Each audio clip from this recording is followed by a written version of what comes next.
Fala galera, beleza? Vamos dar início ao nosso curso e nada como a gente começar com o pé direito, né? Antes de a gente começar a entrar definitivamente no CLP, vamos dar um apanhado geral sobre como foi que surgiu o CLP, de onde veio, como foi que a gente chegou nesse nível de tecnologia, como essa tecnologia está presente na nossa vida hoje, foi por causa de quem? Quem foi que fez isso acontecer? Então, para isso, vamos dar um apanhado geral sobre o histórico do CLP e da automação industrial, onde o CLP está incluso. Para isso, vamos aqui voltar um pouquinho no tempo, um pouquinho mesmo, porque em questão histórica, é muito pouco tempo de onde surgiu as primeiras formas de automação industrial. Século XVIII. Um marco na humanidade, o princípio da automação industrial. Nesse século estava ocorrendo o que hoje conhecemos como a primeira revolução industrial. Nessa época, já utilizavam-se da máquina a vapor de Newcomen para manufaturar os produtos. Porém, essa força não era facilmente controlada, a força da máquina a vapor. Para dar o impulso que a indústria precisava, foi então que James Watt, aquele nosso conhecido amigo da matemática e da física, que consagrou a nossa unidade de potência. Seguindo as orientações de seu parceiro, Matthew Boulton, ele desenvolveu um invento que foi a primeira forma clara de realimentação em processos dinâmicos na indústria: o governador centrífugo.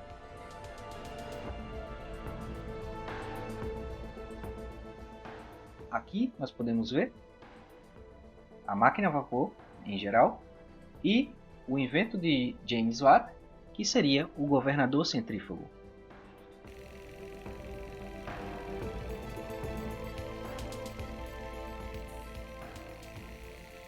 Esse equipamento não só ajudou a indústria manufatureira da época, como mudou drasticamente a forma como a máquina lidava com processos.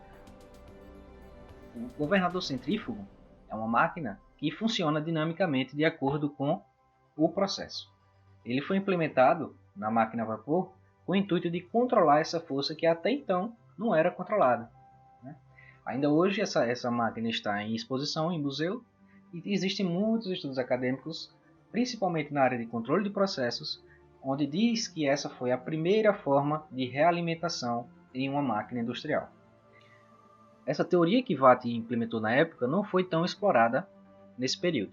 Porém, Alfred Russel Wallace publicou um artigo em 1858 dizendo a seguinte citação: a ação desse princípio é exatamente como aquela do governador centrífugo na máquina a vapor, que verifica e corrige quaisquer irregularidades antes que se tornem evidentes.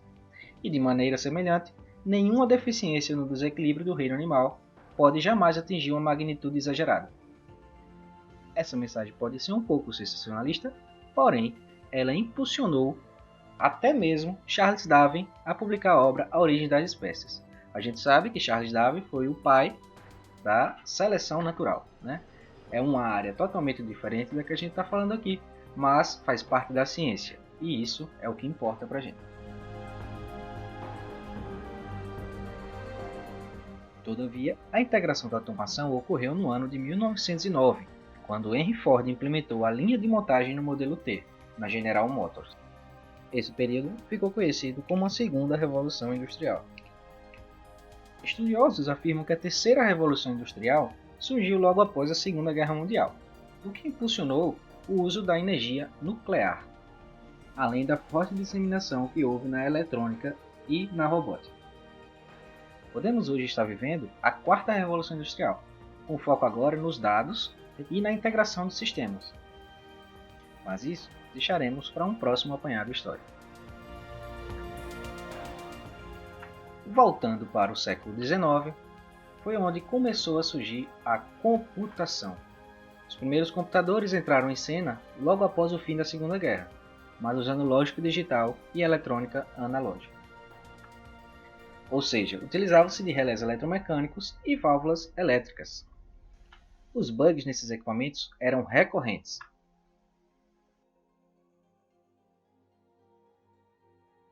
Bug? Mas espera aí. Bug não é inseto? Exatamente, bug é inseto. Mas Computadores, na época, eram feitos com válvulas e com equipamentos eletromecânicos. Isso gerava calor, fazia com que insetos começassem a entrar nos seus painéis de comando, e isso fazia com que acontecesse um defeito na máquina. Por isso a gente chama, até hoje, quando algum equipamento eletrônico dá defeito, a gente diz que ele deu bug, ou seja, ele parou de funcionar ou entrou em mau funcionamento. Posteriormente foram usados microprocessadores de propósito geral, tornando esse equipamento mais barato e poderoso. A inserção do primeiro microprocessador foi da Intel, o 4004. Esse foi um marco na computação. Por quê? Porque era um chip de propósito geral, ou seja, era um chip que não tinha uma finalidade. A finalidade dele era programada. Então a gente poderia fazer o que a gente achasse conveniente. Nas indústrias, estava ocorrendo uma coisa um pouco diferente.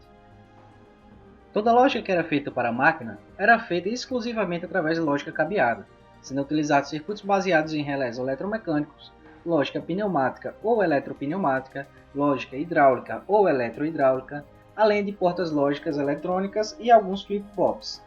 O resultado disso eram painéis enormes. Com esse tipo de tecnologia era difícil resolver problemas complexos, além de se tornar difícil modificar qualquer controle lógico já implementado. Imagina um painel elétrico cheio de contadoras, onde já existe um sequenciamento pré-estabelecido. Ter que modificar isso é uma terrível dor de cabeça. Somente algum tempo depois que os sistemas computacionais entraram de fato na indústria, na forma de controladores lógicos programados.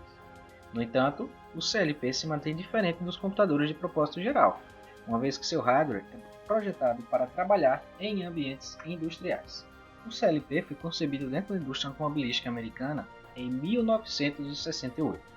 Mais precisamente falando, a General Motors, a GM, que anteriormente a gente havia falado, solicitou à indústria um protótipo, sendo a principal motivação a grande dificuldade que era de modificar a lógica de controle dos painéis de comando para cada mudança da linha de montagem.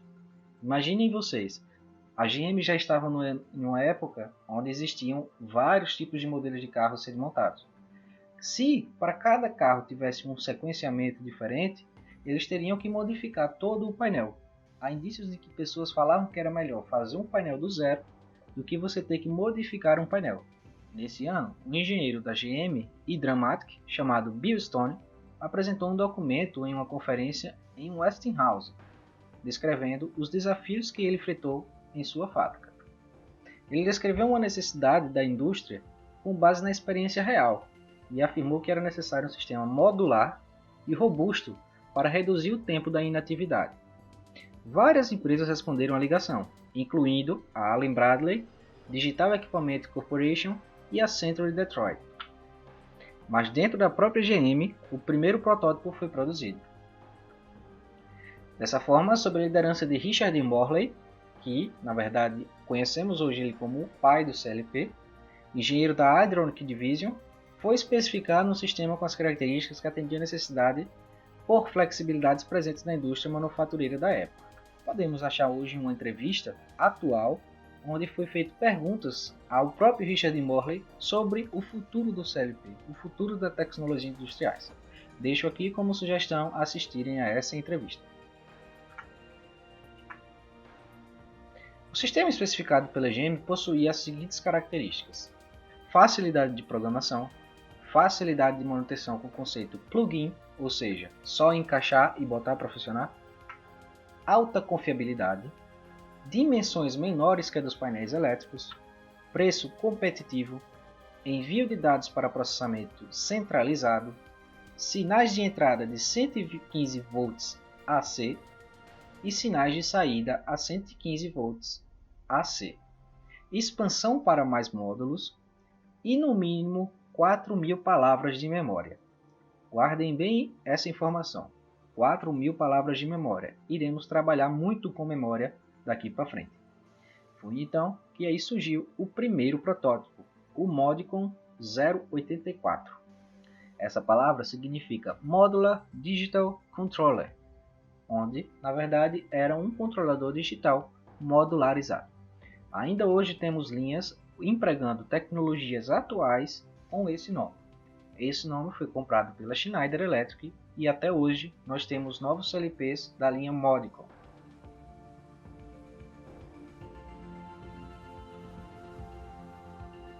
Richard Morley, podemos perceber que é esse aqui da esquerda, o pai do CLP.